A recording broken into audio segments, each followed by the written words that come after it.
then a child might turn into an adult that feels a certain level of despair. Why try? I'm not going to get it. I never got it, I never will get it. And to some extent, children, although they protest things that are uncomfortable, they learn that that's home. Physical home, emotional home, psychological home. Those feelings are familiar to me. I survived them, they didn't kill me, and I know how to handle them. So there can be a natural attraction to the emotional climate that a child grew up with, whether or not it's dysfunctional, whether or not it's toxic even, whether or not it's good for you, there's a familiarity about it. So those are reasons why we would come to recreate similar situations that we grew up with in our adult lives. But what's the compulsion? And the compulsion is about that positive intention in you that really wants to get it, that's left over from back there, back in the baseline, when you had a task and you need to perform this. That is a driving force on a spiritual level that tells you there's something to do, but it doesn't tell you what. So we invent the reason. We use our powers of creativity, our powers of interpretation. We look around and say, what does all this mean? And we take the information and we put it together as best we can and try to make a life that fulfills us. But the compulsion includes the desire to overcome the distortion. Now, if you notice, I'm not being specific here. And the reason I'm not being specific, and the reason these teleconferences are nice, but that they're not really the gut level work that needs to be done, is that every single person's situation is different.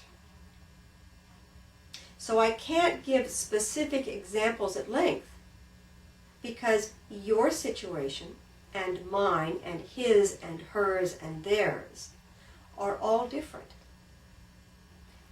I remember in one of the last lectures that I was working with, the questions kept saying, but, just tell me, just tell me what it's like or what to do, or isn't this the truth? And the guide's very good at batting that back and saying, you can't make generalizations.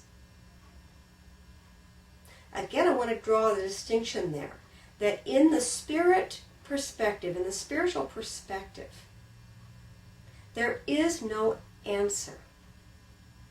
There is no solution. There is no right or wrong. We are the answer, we are the solution, and there is right and wrong.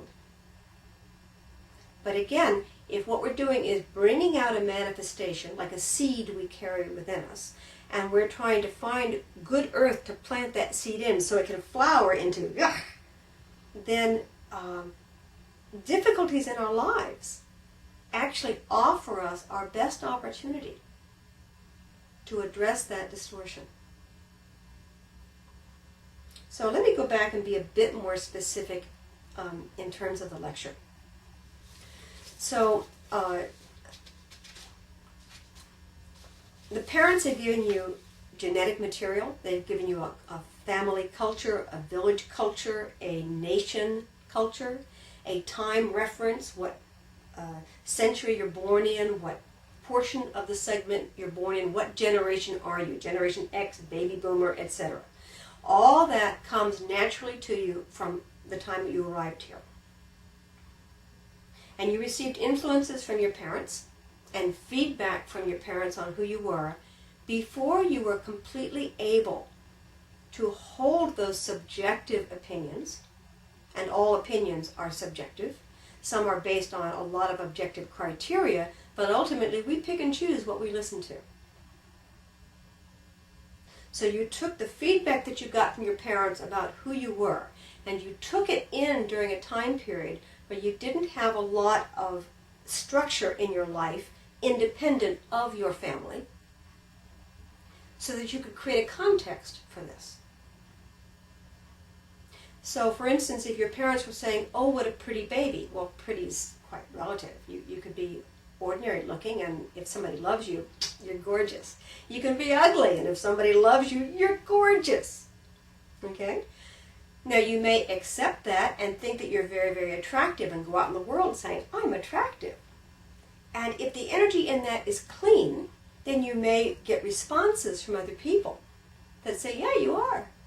A lot of times people are reacting to our energy rather than an objective set of facts.